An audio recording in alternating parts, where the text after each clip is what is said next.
तो अभी क्या क्या रह गया, मतलब क्या क्या प्लान है उसको मैं बता देता हूँ।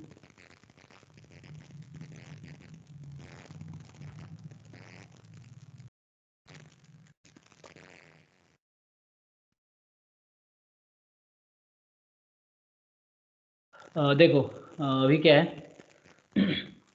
2017 वाला डाउट रह गया है, ठीक ना। फिर 18 का हो गया था, 19 वाला रह गया है, 2021 ये तो हो गया PYQ वाला। फिर तुम लोग आई थिंक 3 टेस्ट हुआ है ना अभी, टेस्ट जो टेस्ट सीरीज चल रहा है उस टेस्ट सीरीज में 1 2 3 अभी लास्ट वाला टेस्ट था जिसका आज शायद सचिन ने डिस्कशन कराया होगा। तो इसके डाउट रह गए हैं ना, और फिर होता है रिवीजन, और आगे जो टेस्ट होगा उसका भी मतलब डाउट होगा। तो लेकिन 1 बाई 1 होगा ना, एक साथ तो होगा नहीं सब कुछ, तो 1 बाई 1 ही होगा।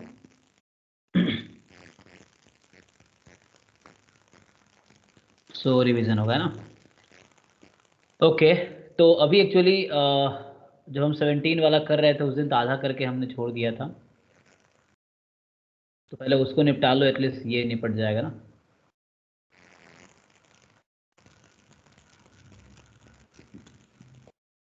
तो बताओ 17 के पेपर में तुम लोग डाउट्स बताओ, आज इसको निपटा लेते हैं तो टेंशन खत्म हो जाएगा इसका।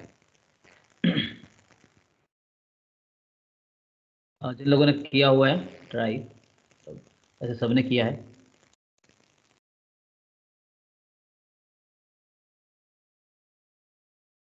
की भी है तो easy है।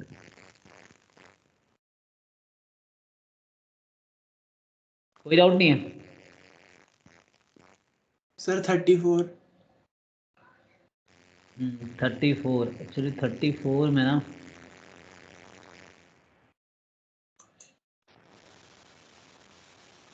34 तो टाइम लगेगा एक्चुअली मुझे इसमें ना। आई थिंक शशि सर ने कराया इसको।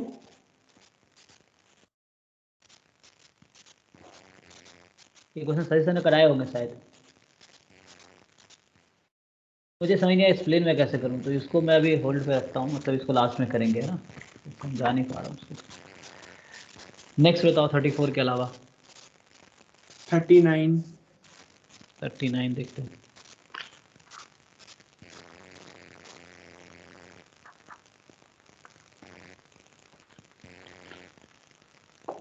39 क्या है?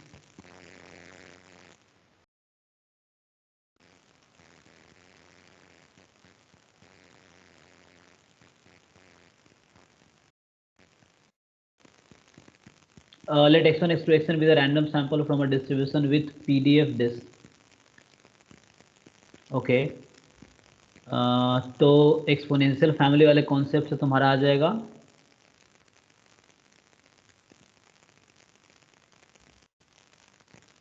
क्या होगा, समेशन एक्साइज कंप्लीट सफिशिएंट। तो आई थिंक एक्स बार तो कंप्लीट सफिशिएंट होगा, एंड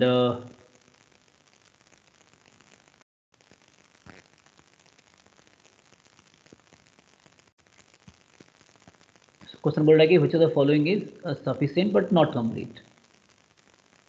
तो फैक्टराइजेशन थ्योरम यूज करो। जिन लोगों ने किया वो बताओ कैसे किया तुम लोगों ने। 39 फैक्टराइजेशन थ्योरम से x बार सफिशिएंट आ जाएगा, directly one parameter exponential sufficient. तुम्हारी आवाज़ कट कट के आ रही है।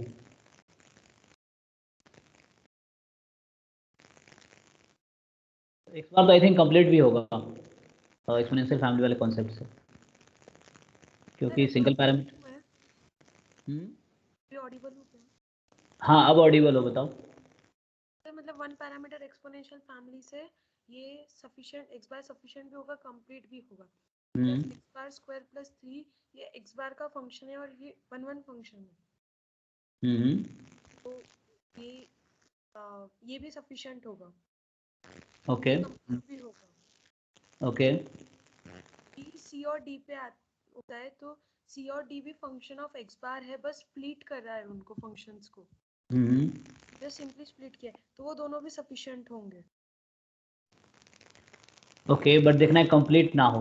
हाँ, कंप्लीट नहीं होंगे सर, क्योंकि अपने ऐसा फंक्शन फॉर्म कर सकते हैं ना जिनका एक्सपेक्टेशन 0 आए बट फंक्शन सेम नहीं होंगे।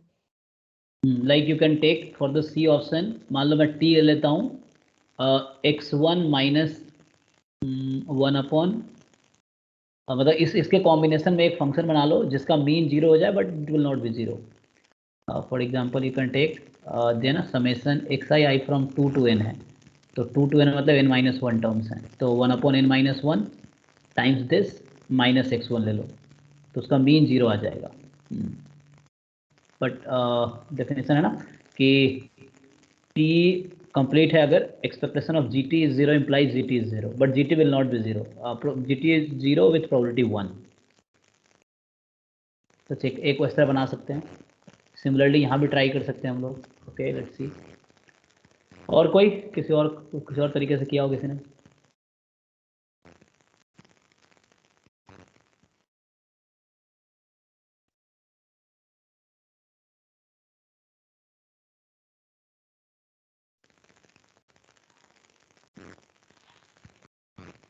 तो x बार एक्चुअली कंप्लीट सफिशिएंट है, तो फंक्शन ऑफ जो होगा, मतलब तुम x यहाँ पॉजिटिव दे रखा है, सो a and b I think both will be, मतलब इफ फंक्शन ऑफ ये है ना x बार है, b option, x bar is complete sufficient using exponential family है ना, वन पैरामीटर एक्सपोनेंशियल बता रही थी, या वही साई वाली बुक में उसको ना पिटमैन थ्योरम नाम से लिखता है। ओके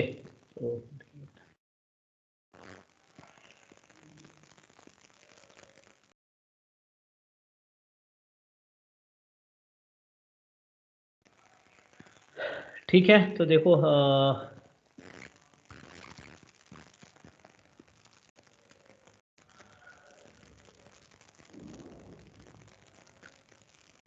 सो एफ एक्स हमें गिवन है x upon theta square e raised to power minus x upon theta when x is positive. ठीक है, थीटा भी पॉजिटिव है, थीटा पैरामीटर है, तो डायरेक्टली तुम यूज़ कर सकते हो, अगर तुम वैसे करना चाहो तो एक्सपोनेंशियल लॉग है ना, उससे भी कर सकते हो, डायरेक्टली भी कर सकते हो।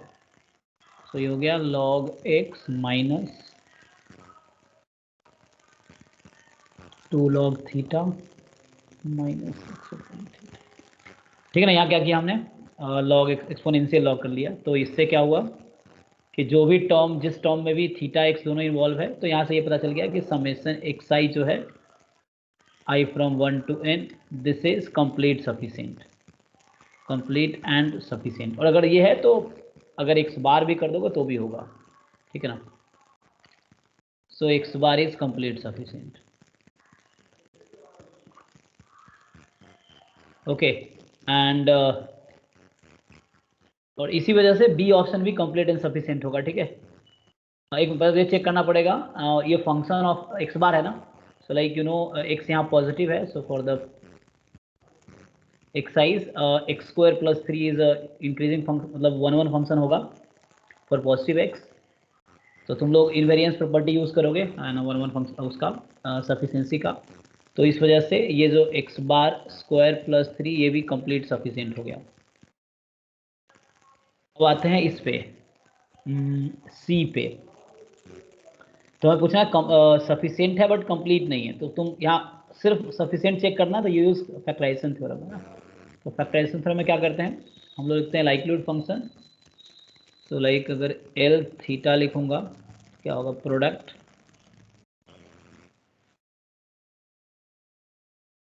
X i upon theta square into e raise to power minus x i upon theta i from 1 to n।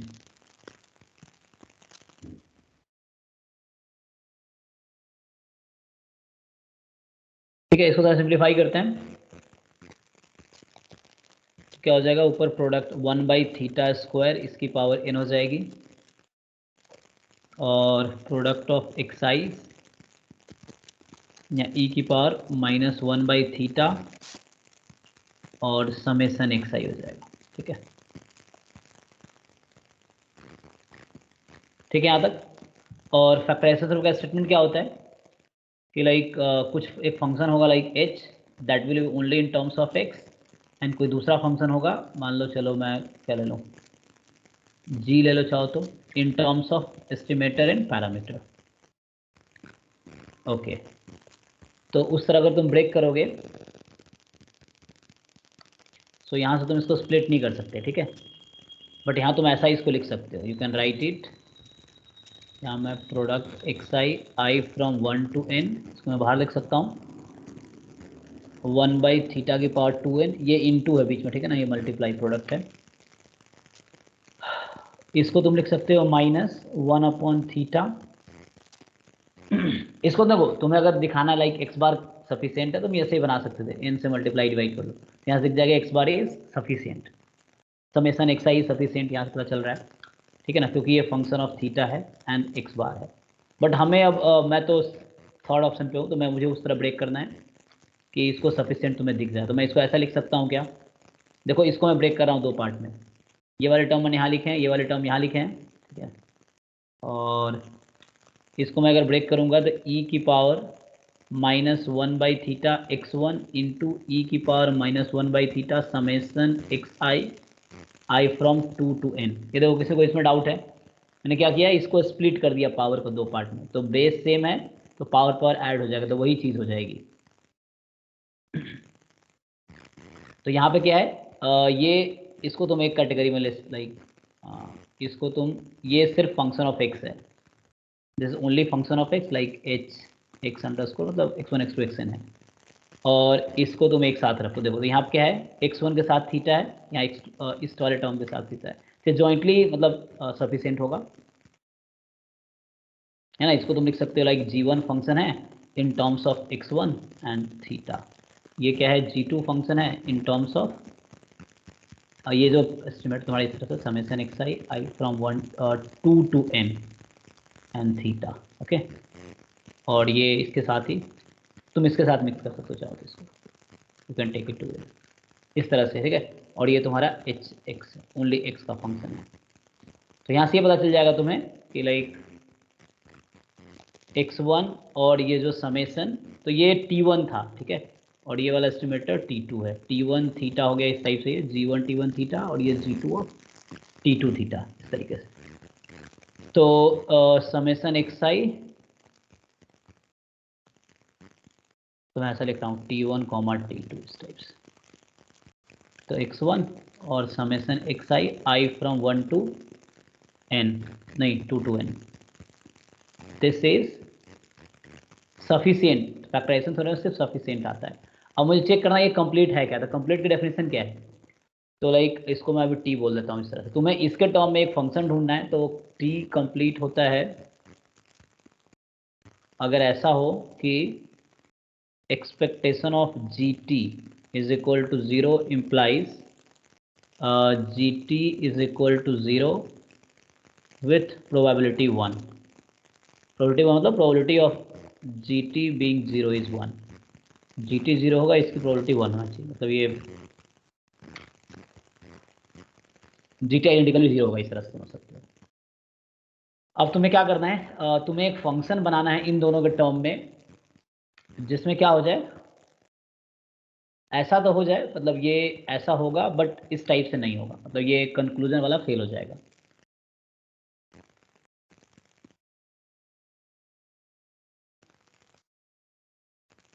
बताओ, तो क्या कर सकते हैं, एक फंक्शन देखो मैं बना के दिखा देता हूँ, तो like what we can take, g of t है ना, मतलब टी का मतलब इसके फंक्शन में ढूंढना है मुझे, जी ऑफ t1 t2, तो यू टेक का एस्टिमेटर टी मान लो ले लेता हूँ मैं, इसमें कहा था x1 minus 1/n-1 summation x i from 2 to n, okay.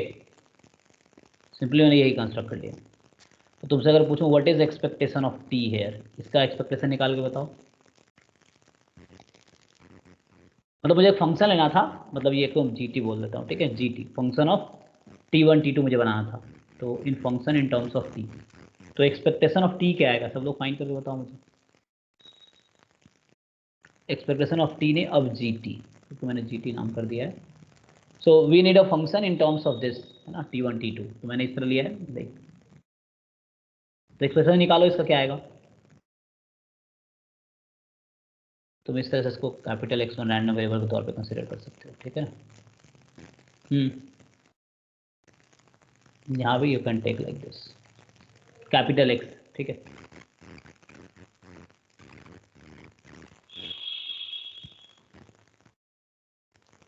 बताओ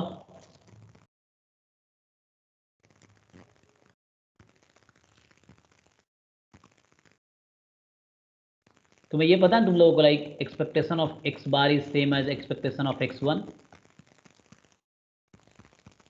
ये ठीक है ना। किसी सैंपल के लिए, आईआईडी सैंपल के लिए, मतलब सैंपल के लिए रैंडम सैंपल है, तो रैंडम सैंपल का मतलब ये आईआईडी है। n-2 upon n-1 expectation of x। क्यों भाई, इसमें कितने टर्म है।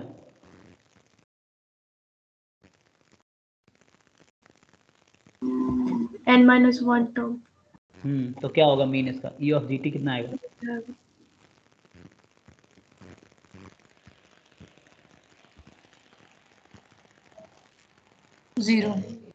0 ना।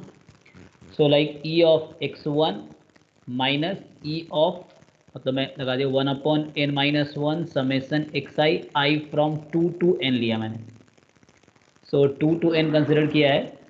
सो ई ऑफ इसका, ये एक्चुअली मैंने यहाँ i 2 से n तक है, there are n-1 random variables, और उसका मैंने एवरेज दिया यहाँ पे सैम्पल मीन, और इसका मीन वही होगा जो x2 के मीन होगा। Like you can take x2 का मीन, ये वही होगा जो x1 का मीन होगा, क्योंकि x1 x2 आईआईडी है। तो ये कंप्लीट ये 0 आ जाए, क्योंकि इस ये वाला मीन और ये वाला मीन सेम ही है। तो हमने एक फंक्शन कंस्ट्रक्ट किया जिसका e of g t is 0, but now you need to check whether probability of g t being 0, g t being 0 क्या होगा, मतलब probability of x1 minus 1/n-1 summation xi i from 2 to n, ठीक है ना।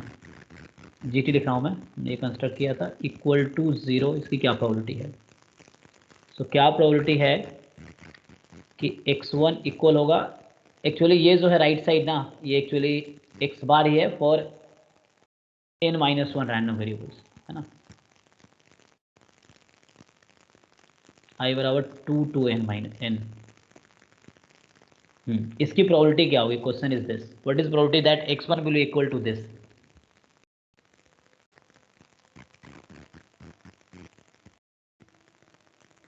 अच्छा तुम ये बताओ, x y are two continuous random variable, x y are two continuous random variable, then what is probability of x is equal to Y.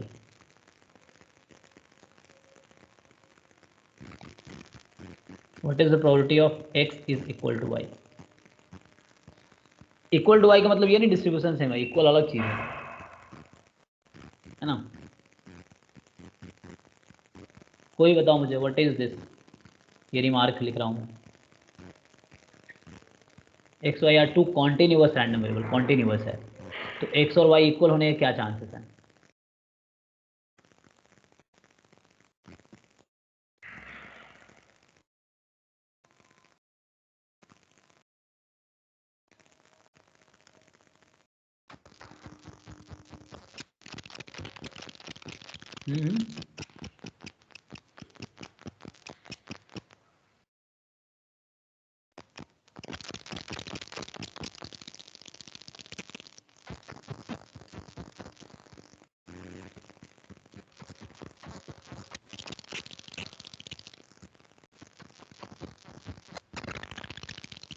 आप मुझे एक बार वापस पूछना, मेरा ना नेटवर्क का प्रॉब्लम।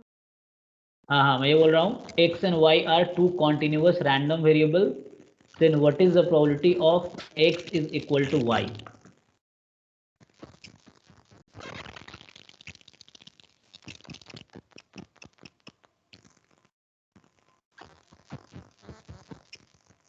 जीरो होगी ना। 0 होगी, तो बाकी लोगों को क्यों नहीं पता है। So same thing being used here, यहाँ भी वही यूज होगा, इसलिए मैं पूछ रहा हूँ, ये जो देख रहे हो तुम सेम कॉन्सेप्ट यहाँ भी है। What is the probability that x1 is equal to 1/n-1 summation xi।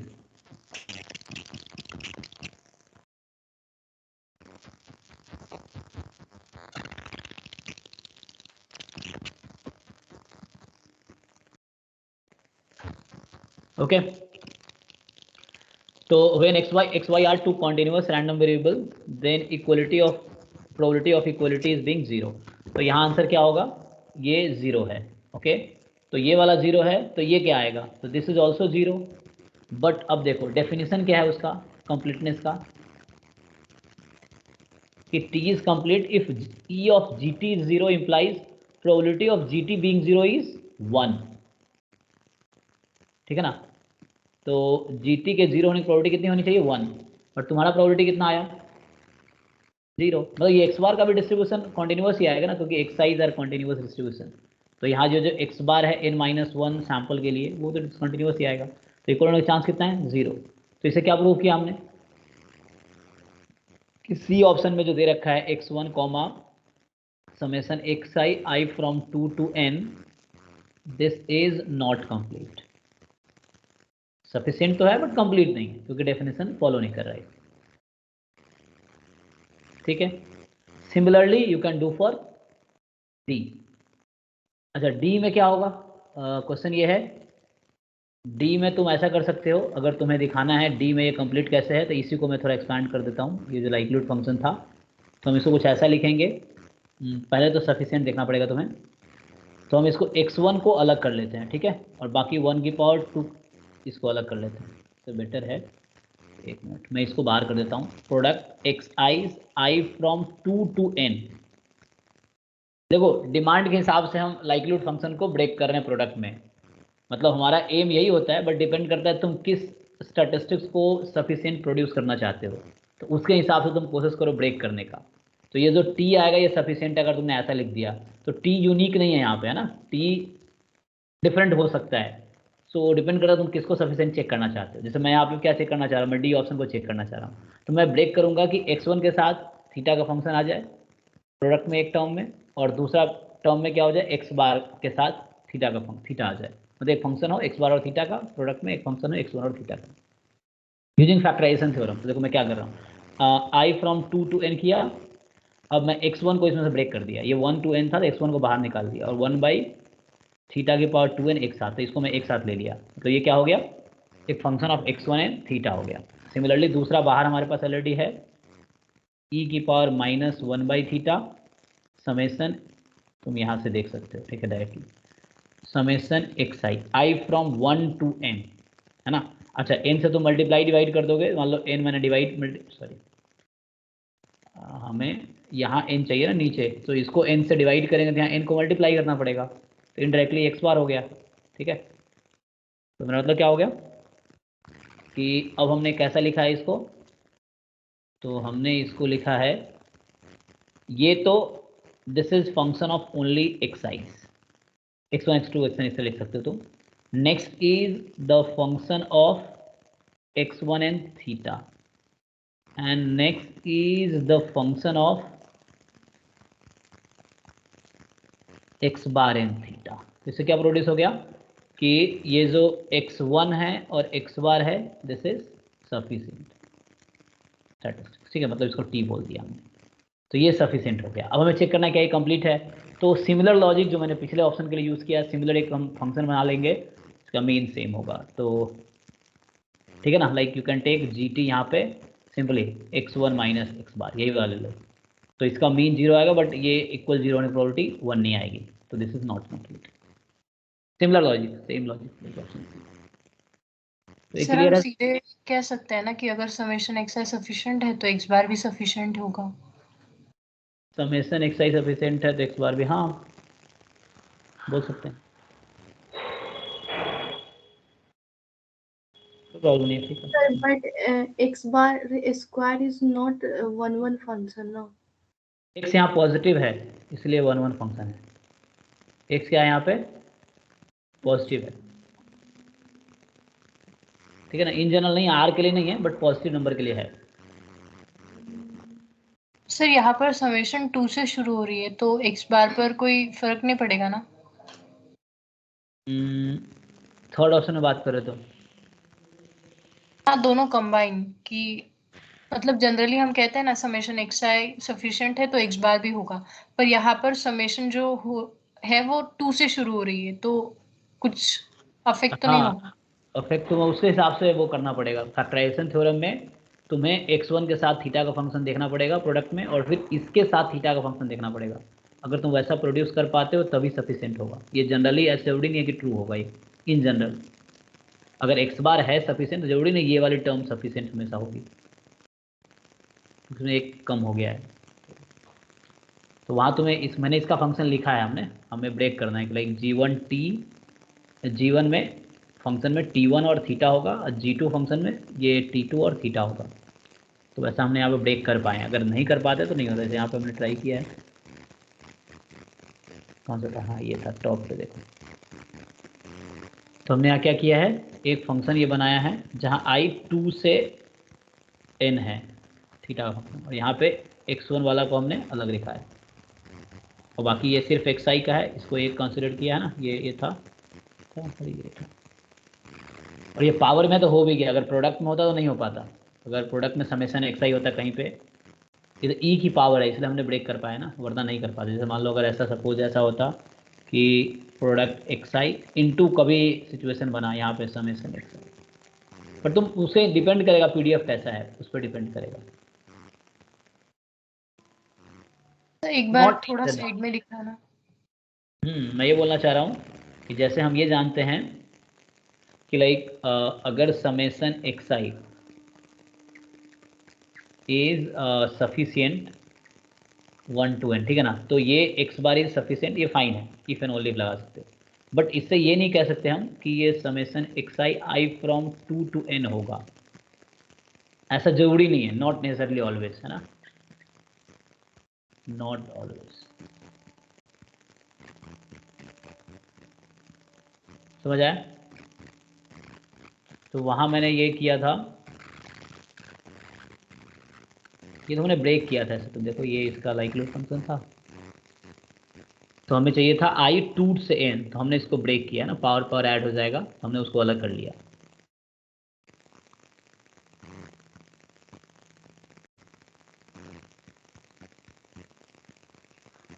सो इसके साइड में जो फंक्शन है ना पिंक कलर में, वो एक बार दिखाना। ये तो मैं दूसरे के लिए यूज़ किया है, ये ऑप्शन डी के लिए यूज़ किया है। This is for option D, and ये वाली चीज़ फॉर ऑप्शन सी के लिखा था, क्योंकि हम लाइक्लीहुड फंक्शन को अपने ज़रूरत के हिसाब से हम ब्रेक कर सकते हैं। जिस भी स्टैटिस्टिक्स को मुझे चेक करना है वो सफिशिएंट है कि नहीं है। सो हमने यहाँ पर x1 और summation of xi is equal to 1, मतलब x1 दो बार कैसे लिया?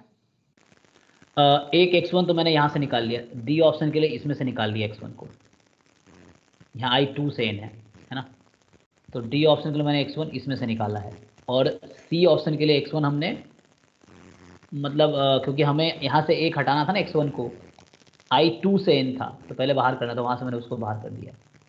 Okay sir. हमें एक x1 को इसमें से, सी ऑप्शन में x1 को बाहर करना था समेशन में से, तो मैंने बाहर कर दिया। और डी ऑप्शन में समेशन में से बाहर नहीं करना है क्योंकि वहाँ समेशन xi ही है, तो हमने x1 बाहर से निकाला, जो प्रोडक्ट में था उस x1 को यहाँ पे यूज़ किया है। हम दो बार यूज़ नहीं कर सकते थे, अगर एक ही x1 होता तो फिर हम प्रॉब्लम होता हमें, फिर हम नहीं प्रोड्यूस कर पाते, डी ऑप्शन फिर प्रॉब्लम होता डी ऑप्शन। लेकिन यहाँ दो x1 है, एक तो प्रोडक्ट के साथ भी है, ऊपर समेशन में भी है, तो इसलिए हमने या इसलिए हम यूज़ कर डी ऑप्शन को सफिशिएंट दिखा पाए।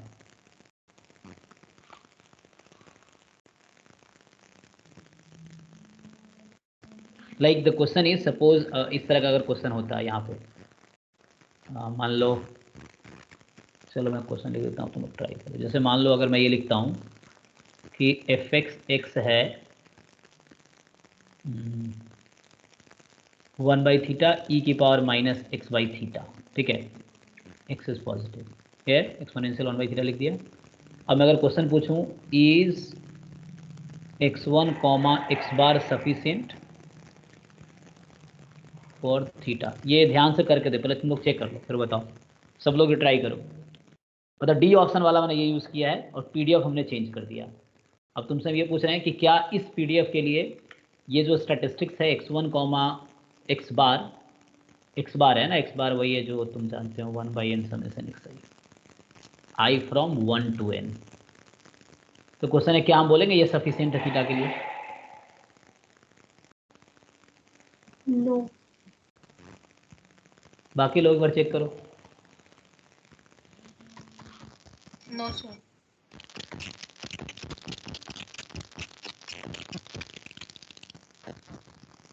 ओके,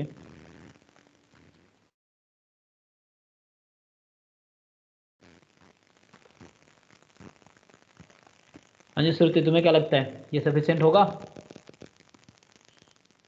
ज्वाइन किया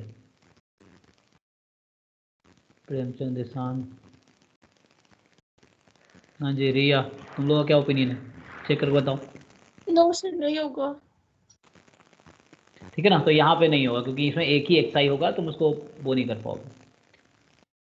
ओके, अभी आगे बढ़ते हैं। नेक्स्ट क्वेश्चन बताओ। सर अगर समेशन एक्साई सफिशिएंट बोलेंगे तो लॉग एक्स के बारे में क्या बोल सकते हैं हम लोग? लॉग क्या है? इंक्रीजिंग फंक्शन है? Yes sir, yes sir. Yes, तो बोल सकते हैं सफिशिएंट होगा। इसमें 1 1 चेक करने सॉरी का 1 जरूरत 1, पड़ेगा? अरे इंक्रीजिंग फंक्शन 1 1 होता है। हाँ यस सर, यस सर, ठीक है, ठीक है। तो increasing always 1 1।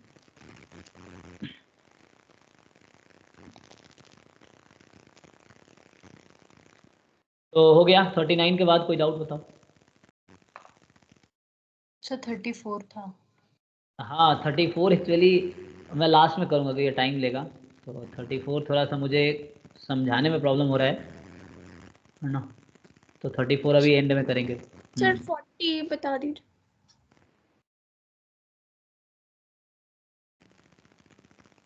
x1 x2 x3 x4 with random sample from normal theta 1 है ना, ये फिर से आया है। सो नॉर्मल थीटा 1 कई सारे पेपर में आया, मतलब कॉन्जिक्यूटिवली मुझे दिखाया है पेपर में almost. So suppose the null hypothesis h not theta is equal to 1 be tested against the hypothesis. इसका देखो रिजेक्शन रीजन तुम याद रखना, मतलब जो अब है ना, तुम देखो ये क्या है, इसका रिजेक्शन डायरेक्टली तुम याद रखो ना, डिराइव करने में टाइम लगेगा क्योंकि यहाँ एम एल यूज होगा, देन पूरा डिराइव करोगे। और अल्फा दे रखा है level of significance, then for what observed value of summation x i from 1 to 4 the uniformly most powerful test would reject h not. So for what observed value of summation x i from 1 to 4, तो summation x आई के, तो मुझे इसका critical reason बताओ क्या है, किसको याद नहीं है इसका रिजेक्शन रीजन क्या होता है? आई थिंक कुछ ऐसा आएगा, summation x i more than k type का। नहीं sir, summation x i z less than minus z alpha होता है। एक मिनट, बताओ। z less than minus z alpha. इसका आएगा z less than minus z alpha. और इधर z जो है x bar minus mu not upon sigma not upon root n। तो ये जो गिवन है तुम्हारे पास, ओके। अच्छा ये इसलिए हुआ है क्योंकि तुम्हारा अल्टरनेटिव हाइपोथेसिस क्या है यहाँ पे, थीटा लेस देन 1 है। ओके, है ना, कहीं हो सकता है थीटा मोर देन 1 भी हो सकता है इस तरह से, फिर theta different theta not equal to 1, तीनों का अलग अलग है, तो तुम उसको डिराइव करके याद रखना या बुक में देखना। लाइक मैं क्या बोल रहा हूँ, जैसे theta is equal to 1 h not है और H1 है थीटा नॉट इक्वल टू 1, तो एक तो ये केस हो गया। फिर theta is equal to 1 h not है और H1 है थीटा लेस देन 1, फिर theta is equal to 1 theta more than 1, तो इस तरह के केसेस हैं, तो उसमें तुम्हें यूज़ करना पड़ेगा। ओके, तो इसका ये रिजेक्शन रीजन आ गया। अब तुम्हें इसको यूज़ करके पहले अल्फ़ा दे रखा है तुम्हें, तो पुट कर लो। तो मीन क्या है, थीटा है। तो what observe value of summation x i the uniformly most powerful test to reject h not, तो थीटा को 1 यूज़ कर लो। तो क्या आएगा यहाँ से, एक्स बार, मतलब ये तुम याद रखना किसके लिए है, एच नॉट थीटा 1 है और H1 है थीटा लेस देन 1, बाकी ऐसे मोर देन 1 के लिए है, उसके लिए है, तो डिराइव करना पड़ेगा तुम्हें। सर बट ये वैरी करेगा ना थीटा के वैल्यू पे, यहाँ पे थीटा 1 है, अगर थीटा 2 हो गया तो नहीं 1 मतलब ये है, 1 मतलब इसका वेरिएंस यूज़ किया आई थिंक, क्या यूज़ किया, सॉरी यहाँ पे तो वो है ना, सॉरी। हाँ मतलब यहाँ पे एक्चुअली तुम्हारा कहाँ पे यूज़ करोगे, थीटा 1 मतलब मीन है। जो क्रिटिकल रीजन मेरा यहाँ पे जो ले रही है वो श्रुति ले रही है, एक्स बार लेस देन के ले रही है, एज्यूम कर रही है वो, वहीं से वो आया है इसका। तो वो कैसे, अगर थीटा का वैल्यू का चेंज करेगा 2-3 कुछ चेंज हुआ तो फिर वो चेंज करेगा ना क्रिटिकल रीजन।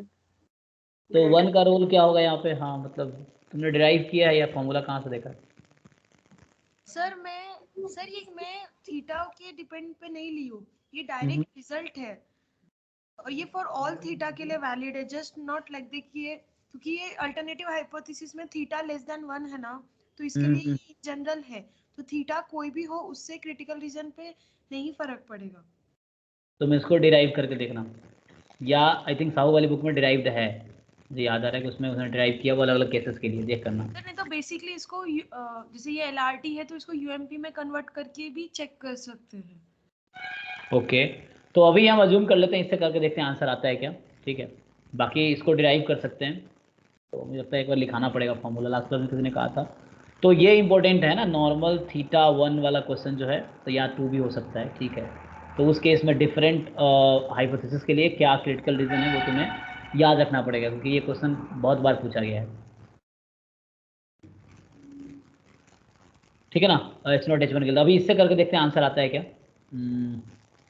सो थीटा 1 इस तरह से है, तो like x bar minus mu naught, so mu naught अभी तो थीटा है जो कि वैल्यू H0 में 1 होगी, और अपॉन सिग्मा 1 दे रखा है तुम्हें, सो 1/√10 less than minus z alpha, alpha तुम्हें दे रखा है, इसकी वैल्यू क्या है 0.05।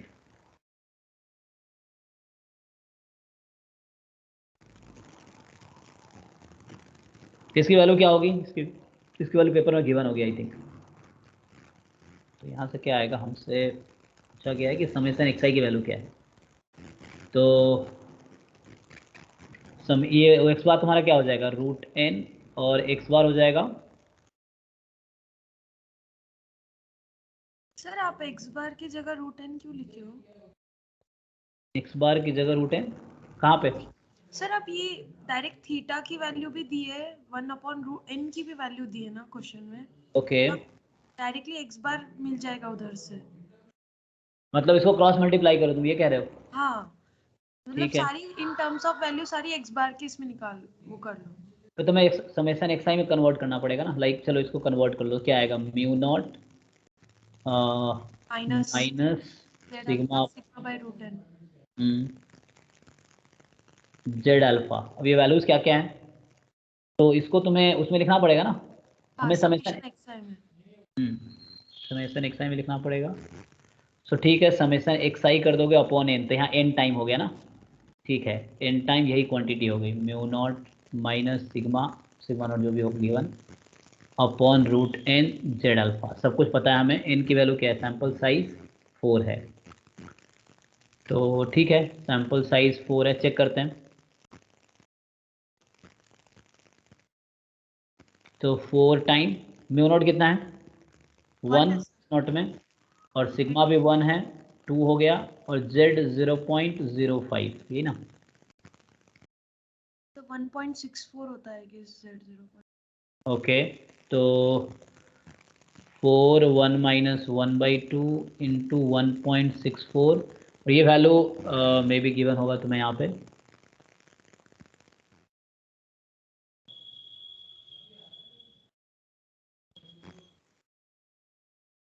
जेड अल्फा के लिए ना, तो ये तो 5 वाली वैल्यूज हैं,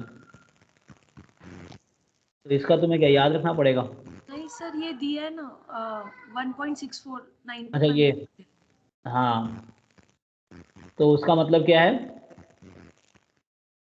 सर ये लेस वैल्यू है 0.5। तो ये तुम्हारा आ गया लेस देन, इसको सिंप्लीफाई करो, ये कितना होगा 0.82, एंड देन इसको वो कर लो, सिंप्लीफाई कर लो, क्या आता है sir 0.72 total. xi less than 0.72। एक बार कैलकुलेशन चेक कर लो, सो ये आ गया तुम्हारा summation x i from 1 to 4 is this. Okay ठीक है,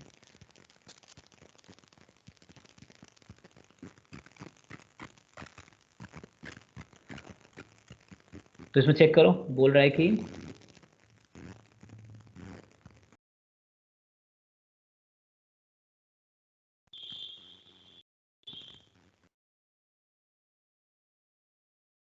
यहाँ पे थे ना।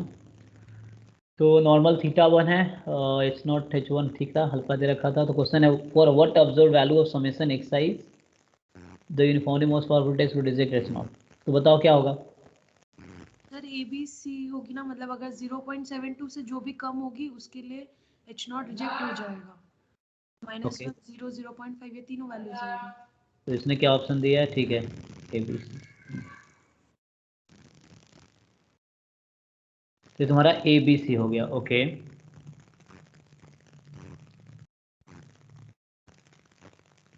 सर ये अगर सर जैसे फॉर्मूला नहीं आता तो इसका कोई और भी ऑल्टरनेट वे है क्या सॉल्व करने का? अभी तो ये है कि तुम्हें फिर वो निकालना पड़ेगा, फिर यहाँ तक पहुँचोगे तुम, क्योंकि रिजेक्शन रीजन तो निकालना ही पड़ेगा ना, ताकि तुम अल्फा को यूज़ कर सको। सो ये स्टैंडर्ड क्वेश्चन है, ये बहुत स्टैंडर्ड क्वेश्चन है, मतलब वो तुम्हें। सर नहीं तो लाइक मुझे लगता है अल्टरनेट वे होगा कि मतलब नॉर्मल वे से जाके, जैसे अपनी मतलब एक अज्यूम करते हैं ना summation xi less than c या जो भी आता है, फिर उसमें सिर्फ c की वैल्यू फाइंड करनी है, but it's still bit time consuming होगा वो। ओके तो तुम ऐसा गेस कर सकते हो this and then you can, मतलब यहाँ पे तुम्हें वो करना पड़ेगा। मींस अपने जैसे एमपी टेस्ट में कंसीडर करते हैं ना, हम्म वर्सेस सिंपल कर ले, theta equals to theta not versus theta equals to theta 1 और सॉल्व कर ले, और लास्ट में जो भी थीटा 1 थीटा नॉट के बीच में रिलेशन है उसके अकॉर्डिंग सीआर फाइंड कर ले, और फिर वो अल्फा के अकॉर्डिंग के फाइंड कर ले। तो यहाँ अल्फा यूज़ करके तुम्हें के निकालना पड़ेगा, देन वो करना पड़ेगा, वही है। ये याद रखना, इसको मैं लिखा दूंगा, मैं लिख लेता हूँ, तो इसका एक्चुअली मैं फॉर्मूला लिखा दूंगा। हमने डिराइव किया होंगे, जब अफसोस किया होगा डिराइव किया होगा, बट बोला नहीं होगा याद रखने को, इसको याद रखना पड़ेगा, बहुत बार पूछा गया ना, तो हर बार डिराइव करना टाइम टेकिंग है।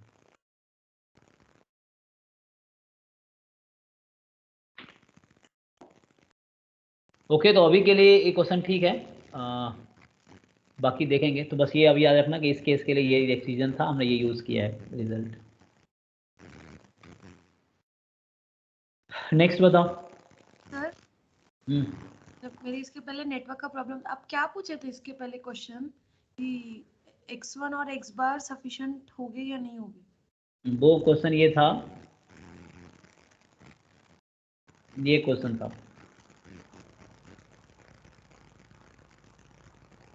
इस पीडीएफ के लिए क्या बोलेंगे, ये सफिशिएंट है? सर होगा ना सफिशिएंट। कैसे तो जैसे थर्ड जॉइंटली? वाले ऑप्शन में क्या था, x1 comma summation xi i from 2 to n, तो उसको x बार माइनस x1 के टर्म में नहीं लिख सकते क्या? हाँ वो सी ऑप्शन ठीक था, मैं डी वाले ऑप्शन की बात कर रहा हूँ, क्या इस हाँ मैं डी पीडीएफ? ऑप्शन को ही बोल रही हूँ सर, मतलब मैं सी ऑप्शन को डी ऑप्शन में कन्वर्ट करने का बोल रही हूँ। ओके मैं देखता हूँ। ये था ना। जो सवाल पूछा था ना उसमें आपने डिफरेंट पीडीएफ पूछी थी। ओके हाँ पीडीएफ मतलब देखो, पीडीएफ चेंज किया मैंने, तो वो देख ले पड़ी, ये पीडीएफ नहीं है। सॉरी मतलब आई थॉट हाँ यही पीडीएफ। देखो, एक बार ये पीडीएफ है तो मैंने पीडीएफ चेंज किया, ये पीडीएफ है ना। तो हम लोग क्या देख रहे थे कि लाइक यहाँ 2 बार एक्स यूज़ हुआ है ना, यहाँ एक्स अपॉन थीटा स्क्वायर है और एक्स ये है। तो जब यहाँ पे हमारा 2 बार एक्स आ रहा है, x1 यहाँ भी आ रहा है और x1 यहाँ भी आ रहा है, ठीक है ना।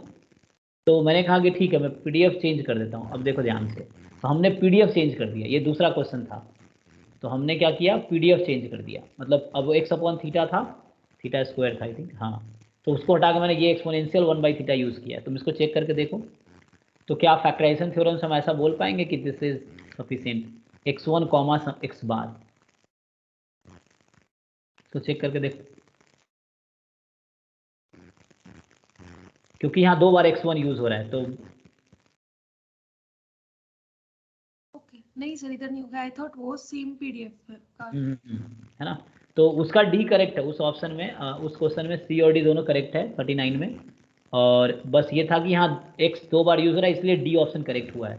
मैं कहा कि अगर पहला वाला एक्स हटा दूँ मैं, तो उस केस में तुम्हें प्रॉब्लम होगा, then you can not produce ना x1 उस केस में, इसीलिए।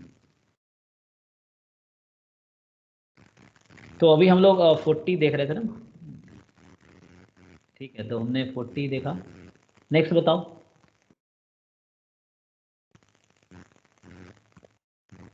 सर 52।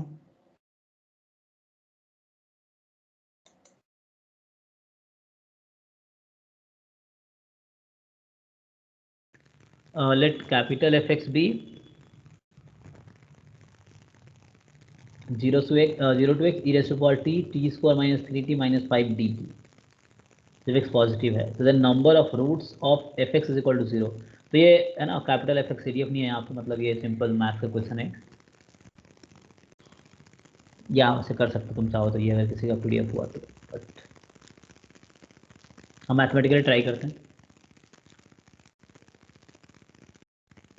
ठीक है ना। अगर ये किसी का पीडीएफ हुआ तो वैसे बोल पाएंगे कि ऐसा है, लेकिन चेक करना पड़ेगा पीडीएफ है कि नहीं, तो उस केस में बोल पाएंगे f x c d f है कैपिटल। लेकिन अगर मैथ का क्वेश्चन लेके चले तो वैसे सोचेंगे तो क्या होगा, एफ डैश एक्स फाइंड कर लेते हैं, रफली ग्राफ बना के देख लेंगे इसको ना।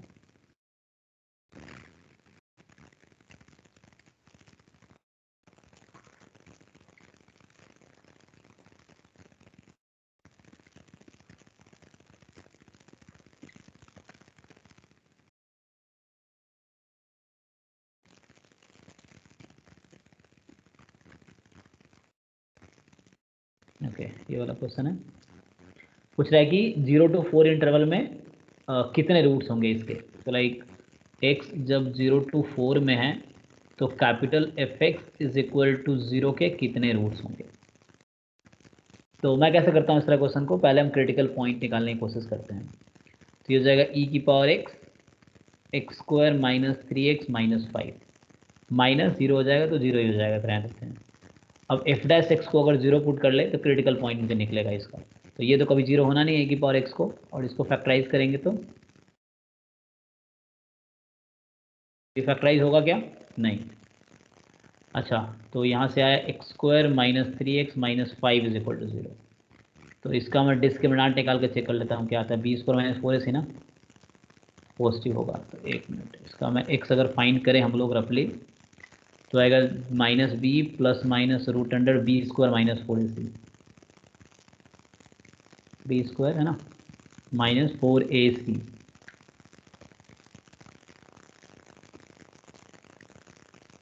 अपॉन 2। तो ये आ गया approx 3 plus minus root under 29 upon 2। तो कैलकुलेटर यूज़ करके देखो इसकी अप्रॉक्स वैल्यू क्या आ रही है। एक तो है 3 प्लस रूट 29 अपॉन 2 है ना, जैम में कैलकुलेटर अलाउड है, तुम वहाँ भी यूज़ कर सकते हो। सो रफली क्या वैल्यू, तो ये दो क्रिटिकल पॉइंट आया इसके।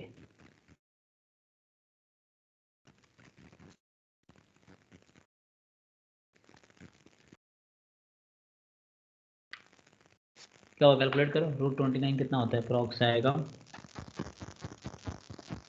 4.19 होगी, माइनस 1.19 होगी। एक हो रहा है 4.9 4.19 और एक माइनस 1.19 जी।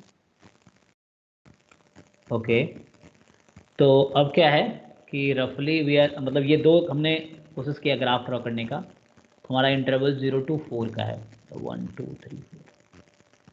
तो क्या हुआ है कि इसका एक क्रिटिकल पॉइंट है 4.19, ठीक है उधर है, और एक क्रिटिकल पॉइंट है इधर है, तो यहाँ पर नेचर चेंज हो रहा होगा। और अगर x टेंस टू इन्फिनिटी लेते हो तुम तो एफ ऑफ प्लस इन्फिनिटी कितनी आएगी, तो अगर ये फाइंड करोगे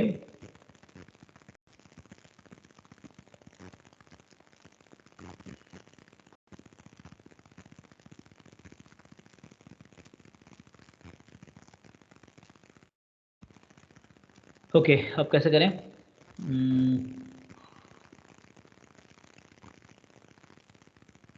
f0 तो 0 है, ठीक है, तो 0 पे वैल्यू इसकी 0 है, क्योंकि f0 करोगे तो 0 आ जाएगा। और f इन्फिनिटी ऐसे निकाला जा सकता है गामा फंक्शन, लेकिन एक बार t है यहाँ पे ना।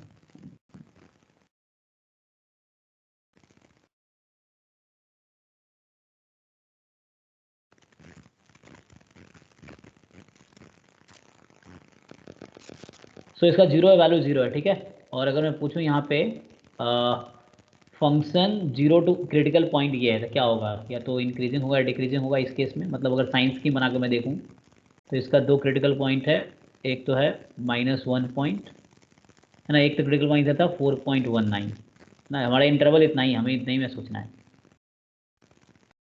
तो 0 वैल्यू 0 है, तो 0 ओपन इंटरवल दिया इन्होंने। ओके, तो इसका मतलब ये हुआ कि 0 पे काउंट नहीं करना नंबर ऑफ जीरोज, इसने बोला है ना, इंटरवल 0 to 4। तो अब क्या करते हैं, 0 पे 0 है, और अगला जैसे मान लो फंक्शन अगर इंक्रीजिंग हुआ तो वहाँ जाके चेंज होगा।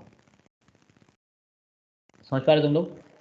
F0 यहाँ पे क्या है, F0 0 to 0 0 हो गया, तो इस पॉइंट में वैल्यू 0 है, तो या तो फंक्शन इंक्रीजिंग होगा या डिक्रीजिंग होगा, ये भी तुम चेक कर सकते हो कि दो क्रिटिकल पॉइंट है, -1.19 और 4.19।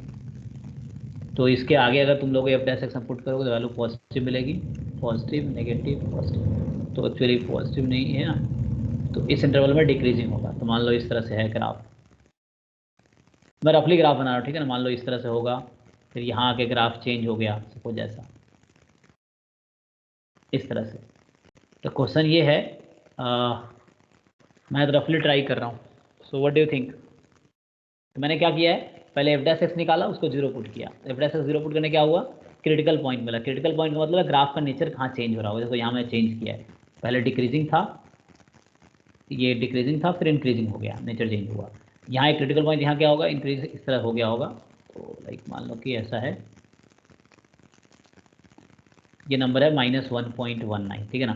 तो यहाँ पे ग्राफ पहले इंक्रीजिंग रहा होगा, फिर डिक्रीजिंग हो गया, जहाँ से भी आया होगा रफली। सपोज ऐसा है, तो तुम्हें कितने जीरोज दिख रहे हैं 0 to 4 के इंटरवल में अभी के ग्राफ के हिसाब से?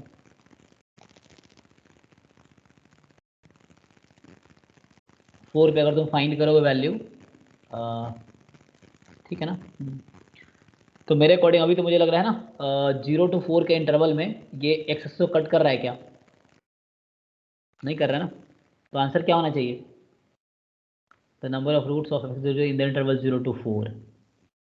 ठीक है, कैलकुलेशन करेक्ट है, तो आंसर शुड बी 0। 0 ही है सर। 0 to 0। तो ठीक है, तो इसमें क्या किया मैंने, मतलब और भी अप्रोच हो सकते हैं, क्योंकि मैंने ऐसे किया है तो थोड़ी नहीं, यही तरीका है, तरीके और भी हो सकते हैं और सोच सकते हैं। तो क्रिटिकल पॉइंट आया, फिर मैं चेक किया कहाँ ग्राफ का नेचर चेंज कर रहा है, और 0 पे वैल्यू 0 है, तो यहाँ से स्टार्ट हुआ, और अगली बार ग्राफ का नेचर चेंज होगा इस पॉइंट पे। तो अगर डिक्रीजिंग है तो डिक्रीजिंग रहेगी टिल देन, इंक्रीजिंग होते इंक्रीजिंग रहती वहाँ तक, और अगले क्रिटिकल पॉइंट पर जाकर नेचर चेंज हो जाएगी। तो इस तरीके से, ठीक है ना। तो रफली ग्राफ ऐसा था कि ऐसा हुआ, फिर ऐसा हुआ, फिर यहाँ के यहाँ चेंज हो जाएगा। तो ये जिस पॉइंट पे चेंज हो रहा है तो वो 4.19 है, और यहाँ जहाँ चेंज हो रहा है -1.19 है, इसको क्रिटिकल पॉइंट बोलते हैं ना, जहाँ पे स्लोप एक्स एक्सिस से पैरेलल है, और ये ओपन इंटरवल था, तो इस बीच में कहीं भी एक्स एक्सिस को कट नहीं कर रहा था। fx बराबर 0 का मतलब है कि एक्स एक्सिस को कितनी बार कट कर रहा है, तो ठीक है, नो, एक बार भी कट नहीं कर रहा है। ओके, और किसी के पास कोई और तरीका है, किसने किया हो तो? सर जो e⁻x मल्टीप्लाई में है उसका कोई रोल नहीं है यहाँ पर? हाँ, क्योंकि ये इंक्रीजिंग फंक्शन है तो यहाँ कोई प्रॉब्लम नहीं हुआ, क्योंकि ये इधर चला गया, क्योंकि e⁻x हम इंक्रीजिंग फंक्शन है और पॉजिटिव फंक्शन है, e⁻x कभी नेगेटिव आंसर नहीं देगा, तो इसलिए ये इस साइड चला गया, तो कोई प्रॉब्लम नहीं हुआ। क्रिटिकल पॉइंट में कोई रोल नहीं है इसका। Okay sir. और ये ग्राफ रफ है, एग्जैक्ट ग्राफ नहीं, बस हमें आइडिया लगाना था कितने बार कट करेगा। तो ये रफ ग्राफ, ग्राफ का शेप कुछ और भी हो सकता है, बस हमें रफ ऐसे ही आइडिया लगाने के लिए किया है। और ये साइंस की f' के लिए फर्स्ट डेरिवेटिव टेस्ट तुमने सुना होगा डिफरेंशिएशन में, तो वो करते हैं साइंस की, मतलब कि इस क्रिटिकल पॉइंट के आगे f' पॉजिटिव होगा, इन दोनों के बीच का कोई नंबर लो तो f' नेगेटिव आंसर देगा, और इससे छोटा नंबर लोगे तो f' पॉजिटिव आंसर देगा फिर से।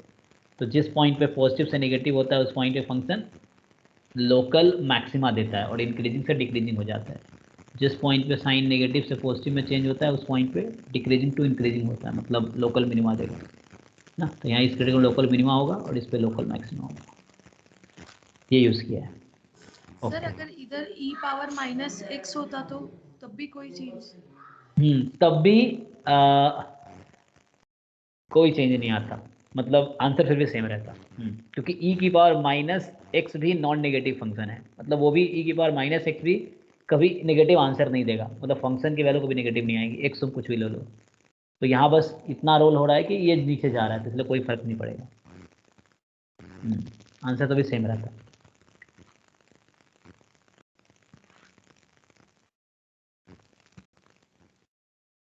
बस मल्टीप्लाई हो इसने ग्राफ को वो कर दिया, थोड़ा एक्सपोनेंशियली इंक्रीज कर दिया होगा, बट कोई प्रॉब्लम नहीं आएगा इस क्वेश्चन के केस में।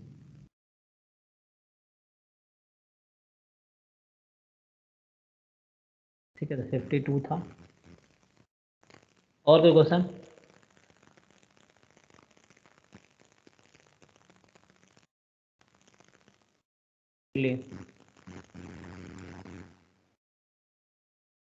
तो मतलब मेरे तरफ से ये होगा कि मेरा मेंटली थोड़ा मुझे था प्रॉब्लम कि कोई क्वेश्चन रह गया हो। तो जैसे एक तो 40 में थोड़ा है क्रिटिकल रीजन लिखाना है, तो लिखा दूँगा, और ये बचा 34। चलो 34 एक बार और देख लेते हैं। तो इसमें थोड़ा क्या है ना, f x be non negative differentiable function on a b, f a f b दोनों 0 है, और f dash x less than equal to 4 है। तो स्लोप जो है -4 और +4 के बीच है, मतलब tan थीटा 4 जिस पॉइंट पे होगा तो उतना एंगल है।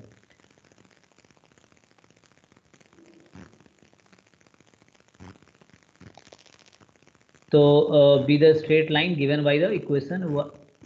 अच्छा L1 L2, L1 ये लाइन है, L2 ये लाइन है। ओके, तो then which of the following statement is are true. तो y बराबर एफ एक्स हमेशा लाई करेगा बिलो L1 एंड L2। उसके बाद the curve y f x will always lie above the line L1 L2। तो graph draw करके try करते हैं। A to B below L1 below L2 होगा। ओके, बट ऐसा जस्टिफाई करना प्रॉब्लम है, मैं एक एग्जांपल से ही करता हूँ।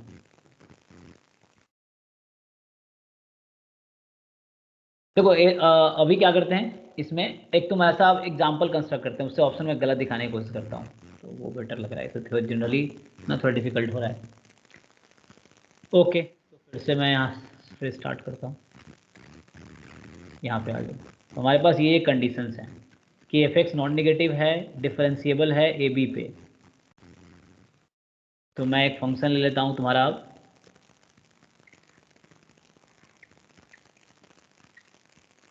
x² - 4 ले लिया, ठीक है, और इंटरवल लेता हूँ मैं -2 से 2 वाला। फाइन, तो अब ये चेक करना है कि ये मेरा ए बी है। चेक कर लो, ये कंडीशन सेटिस्फाई कर रहा है।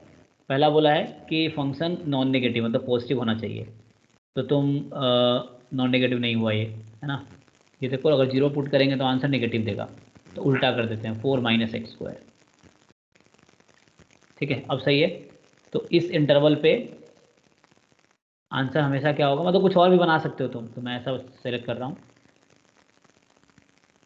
ओके, अब क्या करता हूँ, L1 मेरा है, चेक करो ये हमेशा आंसर पॉजिटिव देगा। आप इस बीच का नंबर सेलेक्ट करोगे तो x इज बिटवीन -2 and 2, तो it will give you always positive answer और 0। ठीक है, नॉन नेगेटिव फंक्शन है, डिफरेंशिएबल भी है।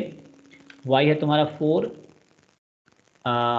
उसमें था x - a, तो a तुम्हारा है x + 2 हो गया। L2 है y is equal to 4 -4 x - b, so -4 x - b, b is 2, is it? Check कर लो। f डिफरेंशिएबल नॉन नेगेटिव होना चाहिए, है। इंटरवल a भी चल रहा, मैंने -2 से 2 ले लिया। f a 0 है, तो ये भी चेक करना था, f a 0 है क्या, क्या चेक करो। क्या f a 0 है, f a -2 है, 0 है, यस। f b 0 है क्या, यस। इस पहले अजम्पशन जो है वह कैसा फंक्शन चुनना है जो अजम्पशन सेटिस्फाई करे, इस तरीके से किया मैंने। ओके, अब सारी कंडीशन सही है ना, फाइन है सब कुछ। इसको मैं खोल दूंगा, तो ये है 4x + 8 और ये है -4x + 8। ओके, तो अजम्पशन ओके है, मतलब जो भी इफ में लिखा है वो सब सही है। f' less than equal to 4 होना चाहिए था, ये भी अजम्पशन है ना। तो f' चेक कर लेते हैं क्या होगा जी, f' यहाँ से। चलो इसका मैं f' निकाल लेता हूँ। दिस इज -2x, तो इसका मॉड ले लेते हैं f' का, तो ये मॉड में 2x हो गया। अब यहाँ जो हमने x लिया है वो हमारा x है मॉड x लेस देन 2, तो 2 mod x is less than 4, so this is less than 4, strictly fine. Okay, equal to भी चलेगा, कोई दिक्कत नहीं क्योंकि हमने क्लोज इंटरवल लिया है। तो ये भी एजम्पशन सेटिस्फाई हो गया, ये भी एजम्पशन सेटिस्फाई हो गया कि एफ डैश एक्स का मॉड जो है लेस देन इक्वल टू 4 है। तो जो गिवन एजम्पशन है वो सब हम सेटिस्फाई कर लिया हमने। अब ऑप्शन इसके बारे में सोचेंगे, इसके हिसाब से अब ऑप्शन सोचेंगे। तो ये अप्रोच ठीक है, मतलब जनरल सोचना एग्जाम में काफ़ी टाइम टेकिंग होगा और उसमें कॉन्सेप्ट में थोड़ी गलती भी हो सकती है, लेकिन एग्जाम्पल हमने कंस्ट्रक्ट कर लिया, उससे हम गलत ऑप्शन डिस्कार्ड करते जाएंगे, बाकी फिर लॉजिकली तुम्हें सेलेक्ट करना है करेक्ट वाला। अभी तक इसको डाउट है अजम करने में? एक फंक्शन लेना था non negative differentiable f h zero f b zero f dash less than 4 L1 L2 दे रखा है। अब बोलो observe following is are true. पहला curve f x will lie always, graph draw कर लेते हैं। अब देखो अब ग्राफ ड्रॉ कर लेते हैं इसका। तो चलो ग्राफ ड्रॉ कर लो। 4 माइनस एक्स स्क्वायर का ग्राफ कैसा होगा? एक्स स्क्वायर का होता है पैराबोला 0 पे, minus x square downward, plus 4 तो 4 ऊपर चले जाओ, 1 2 3 4। ऐसा कहीं गलती करो तो बताना। So this is the graph of y is equal to 4 minus x square, ये 4 है। अब चाहिए 4x प्लस 8 का, तो 4x प्लस 8 का, अच्छा ये लाइन ये पॉइंट क्या है ये भी तुम डिसाइड कर लो। तो उसमें y 0 हो जाएगा ना, x क्या होगा 2 माइनस 2, यहाँ तक ठीक है जी। माइनस 2 2 रखने में फंक्शन 0 होगा। ओके, अब ग्राफ ड्रॉ करो इसका 4x प्लस 8 का, 4x प्लस 8 का ग्राफ ड्रॉ करते हैं। तो x 0 तो y 8, x 0 तो y 8, चलो 5 6 7 8, चलो ये वाला पॉइंट है x 0 y 8 और y 0 तो x माइनस 2। मैं L1 का लाइन ड्रॉ कर रहा हूँ, L1 लाइन, ठीक है। तो y 0 रखेंगे तो x आ जाएगा माइनस 2, मतलब ये लाइन हो गया, इस तरह से लाइन होगा, ये लाइन है L1। ओके, L2 फिर ऐसे ही होगा x 0 y 8 और ये 2 आ जाएगा, ये आ गया 10। ओके, तो यहाँ तुम्हें इजीली दिख रहा होगा ये L2 लाइन है। तो हमने ग्राफ भी ड्रॉ कर दिया। चलो ए बी में अब तुम इजीली डिसाइड कर पाओगे। तो वाइट कलर से जो लिखा है ना, एक तो रेड कलर वाला L2 है, ये कलर L1 है, और वाइट कलर जो मैंने ड्रॉ किया है वो हमारा Fx है। अब बताओ ऑप्शन देखो ए बी, अब डिसाइड करो। कह रहा है कि function will always lie below the line L1 L2। B option बोल रहा है the curve Fx will always lie above the line L1 L2। कौन सा करेक्ट हुआ? ये ऑप्शन होगा सर, ठीक है ना। तो फंक्शन बिलो है लाइन L1 L2 का, तो यहाँ हम देख रहे हैं कि हमारा लाइन L1 L2 जो है उससे बिलो फंक्शन है, तो ए करेक्ट हो गया एक तो ऑप्शन, बी इनकरेक्ट हो गया, डायरेक्टली दिख गया। चलो सी पे आते हैं कि इंटीग्रेशन ए से b f x g x is less than b minus a square. General proof करना काफ़ी डिफिकल्ट होगा सी में, हमने एग्जाम्पल कंस्ट्रक्ट किया तो ये हेल्प करेगा। तो अब हम सी ऑप्शन पे आ जाते हैं। सी ऑप्शन बोल रहा है कि इंटीग्रेशन ए टू बी, तो हमने ए भी लिया माइनस 2 से 2, एफ एक्स हमारा है 4 minus x square D x. चलो तो सॉल्व कर लेते हैं, इजी है। 4x एक्स स्क्वायर का integration x Q by 3 minus 2 से 2, ऐसे इवन फंक्शन था 2 टाइम भी कर सकते थे, तो 2 टाइम कर लेते हैं, 0 से 2 हो जाता, ठीक है। 2 टाइम 0 से 2 हो गया, तो 2 बाहर है, 2 रख लो, 8 माइनस 8/3, सो हो गया, चेक करते रहना कैलकुलेशन, कितना आया 32/3। ओके, अब राइट साइड क्या बोला था, b माइनस ए होल स्क्वायर, तो हम चेक कर लेते हैं b माइनस ए होल स्क्वायर क्या है हमारा। b क्या था 2, ए क्या है माइनस 2, तो 4 स्क्वायर 16, तो लेस देन 16 है क्या, ट्रू और फॉल्स? यस है। ठीक है, तो ये इन जनरल, देखो मैं फिर से बोल रहा हूँ, ये इन जनरल हर ऐसा फंक्शन जो सेलेक्ट करोगे उसके लिए ट्रू होगा, तो एक पर्टिकुलर के लिए भी ट्रू होगा ही। Okay that's fine. अब डी पे आते हैं, the point of intersection of the lines L1 L2। तो मैं फिर से एक याद दिला दो, क्वेश्चन था, बोला था ना कि F x is a distribution symmetric about 0, तो हमने वहाँ पर यूनिफॉर्म -1 1 कंसिडर किया था, उसके हिसाब से जो आंसर आया था वो हो गया था। जैसे क्योंकि जनरली करेक्ट है हर फंक्शन के लिए, तो मेरा एक पर्टिकुलर फंक्शन है उसके लिए भी वही आंसर आएगा। तो तुम कोई भी ऐसा फंक्शन सेलेक्ट करो, इंटीग्रल इस रूल को सेटिस्फाई करेगा ही, ठीक है ना।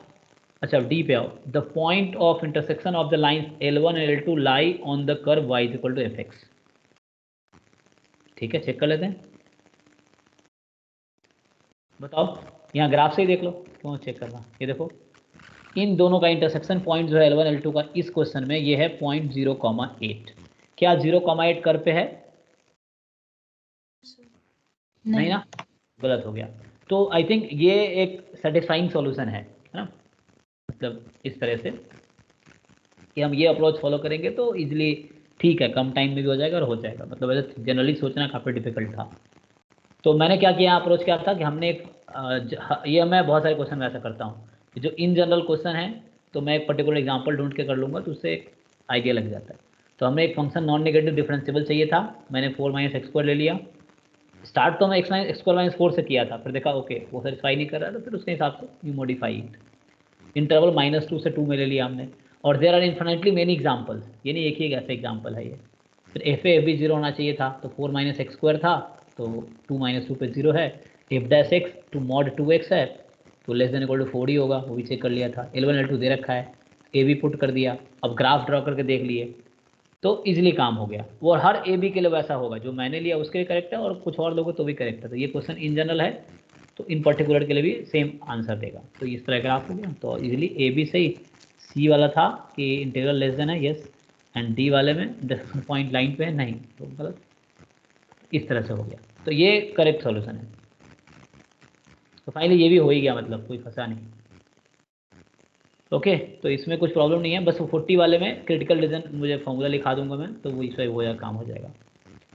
तो और कोई क्वेश्चन रह गया हो 17 पेपर में बताओ। तो मतलब कोई फंसा नहीं है इसमें ना, 34 भी हमारा हो ही गया फाइनली।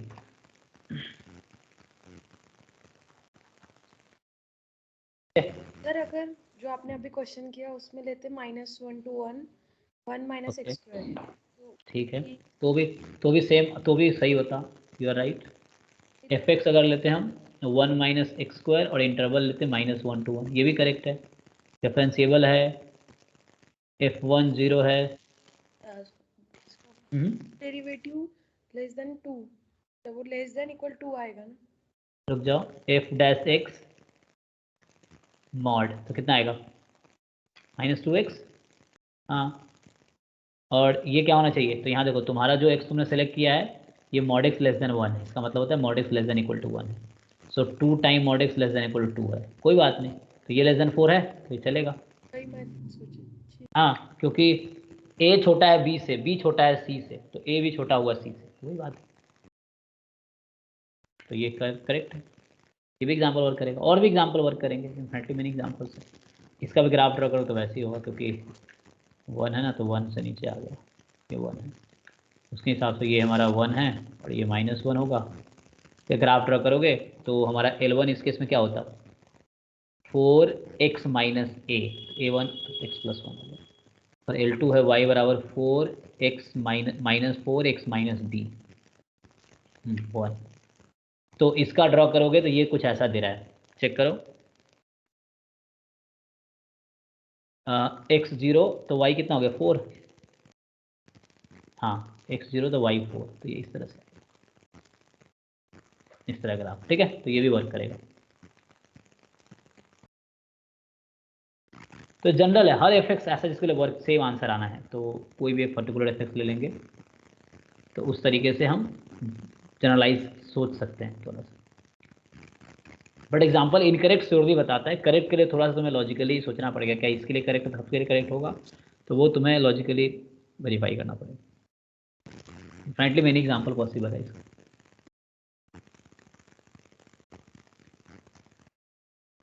ओके, तो और कुछ,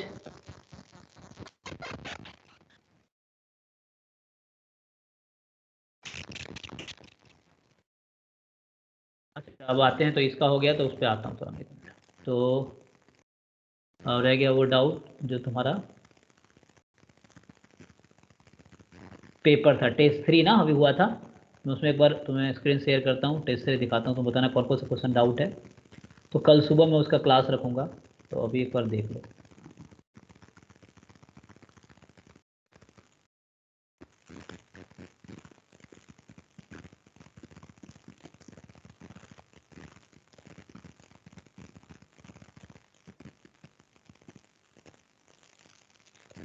विजिबल है ये? Yes sir. तुम लोगों से बताओ, तुम लोगों को कौन कौन सा डाउट है, मैं लिख लेता हूँ, तो एक बार मैं ट्राई कर लूँगा। क्वेश्चन नंबर ऐसे ही बता दो, मैं शेयर कर देता हूँ। हाँ,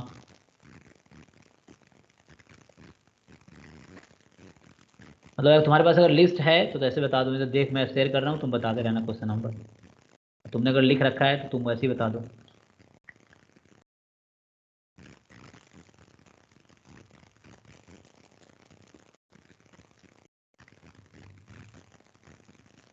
तो इसका डाउट मैं कल कराऊंगा।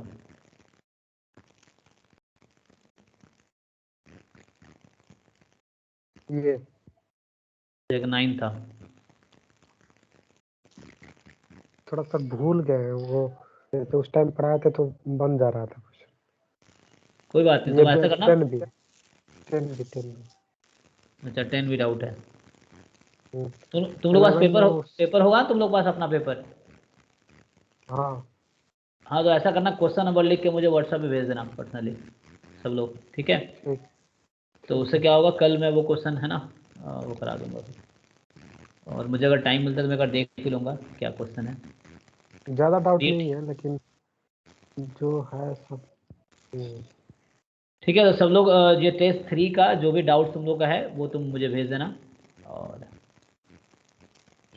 कल सुबह क्लास करते हैं डाउट 3, मतलब टेस्ट 3 का डाउट। सर जो हाँ जो नीमन फैक्टराइजेशन थ्योरम से जो स्टैटिस्टिक मिलता है वो मतलब सफिशिएंट स्टैटिस्टिक निकालने का वो मेथड है, ठीक है?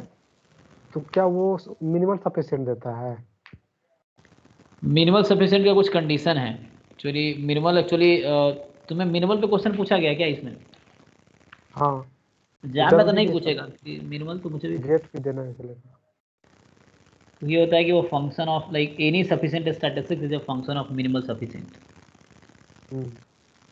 तो वो तुम्हें वेरीफाई करना पड़ेगा, थोड़ा देखना पड़ेगा, क्योंकि जैम में नहीं है तो मैंने भी उतना एक्चुअली डिटेल में पढ़ा नहीं है। हाँ, जो कुपमन्स वो है ना एक्सपोनेंशियल फैमिली वाला हम्म, ओपीएफ, उससे जो भी स्टैटिस्टिक मिलता है वो हमको कंप्लीट सफिशिएंट मिलता है। कंप्लीट सफिशिएंट स्टैटिस्टिक, और complete sufficient statistic is always minimal sufficient statistic.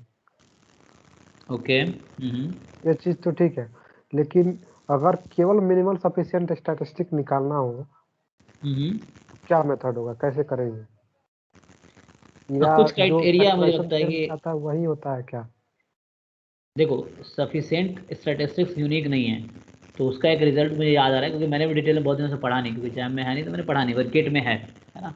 फिर गेट वूट का मान लो मैं कराता हूँ तो मैं खुद पढ़ूंगा पहले उसके बारे में वो चीज़। तो वो चीज़ है, तो मुझे उसके बारे में पढ़ना पड़ेगा, सफिशिएंट और मिनिमम सफिशिएंट के बारे में वो चीज़। ओके ओके सर, हो जाएगा, क्लियर, देखते हैं। सर जो पीटमन कुपमन थोड़ा होता सा है वो हमेशा कंप्लीट सफिशिएंट देता है।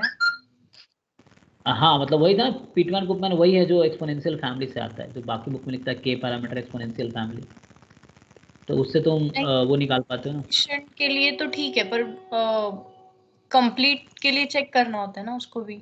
तो वो कंडीशन था ना कि लाइक एक पैरामीटर है, अगर उसमें मान लो एक पैरामीटर है, तो जो पैरामीटर स्पेस है that should contain an open interval of are.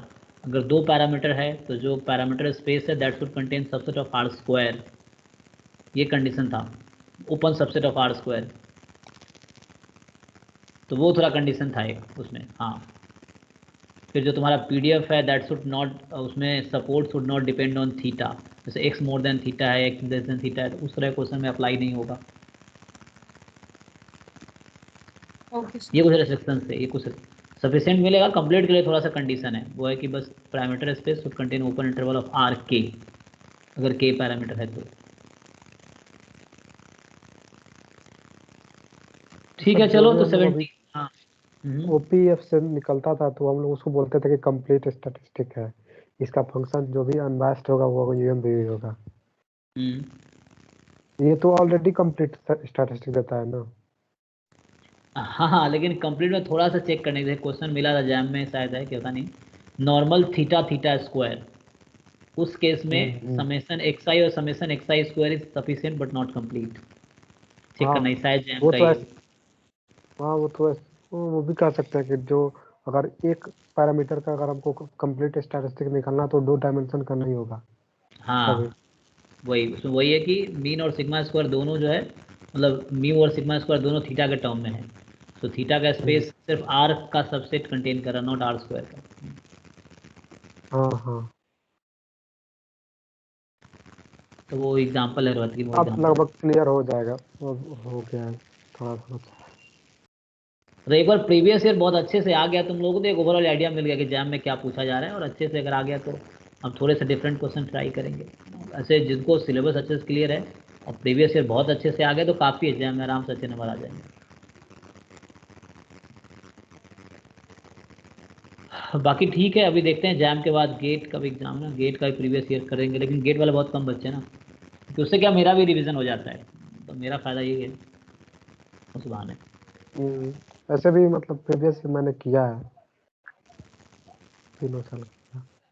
ठीक है, तो अभी हमने मतलब अभी आज फाइनली हमारा 17 का भी हो गया, तो 18 तक का पेपर भी डिस्कस हो गया और डाउट्स भी हो गया। मतलब कुछ बच्चे ने कहा था कि सर एक एक क्वेश्चन अगर ओरली डिस्कस कर लेंगे तो ईजी रहेगा, अच्छा रहेगा, तो हमने फिर वो स्ट्रैटेजी लगाई थी कि लाइक एक एक क्वेश्चन पढ़ते हैं, उसको सोचते हैं, फिर डाउट होगा तो करते हैं। तो उससे क्या हुआ, 18 तक का हो गया। अब 19, 20, 21 का है, तो उसको भी आगे करेंगे। उससे पहले जो टेस्ट 1, 2, 3 हुआ है उसका डाउट कराता हूँ, फिर 19, 20, 21 का कराते हैं, फिर रिविज़न भी करना है, और यही मंथ है, तो देखते हैं। चलो ठीक है, फिर आज के लिए इतना ही रखते हैं। चलो गुड नाइट। Good night.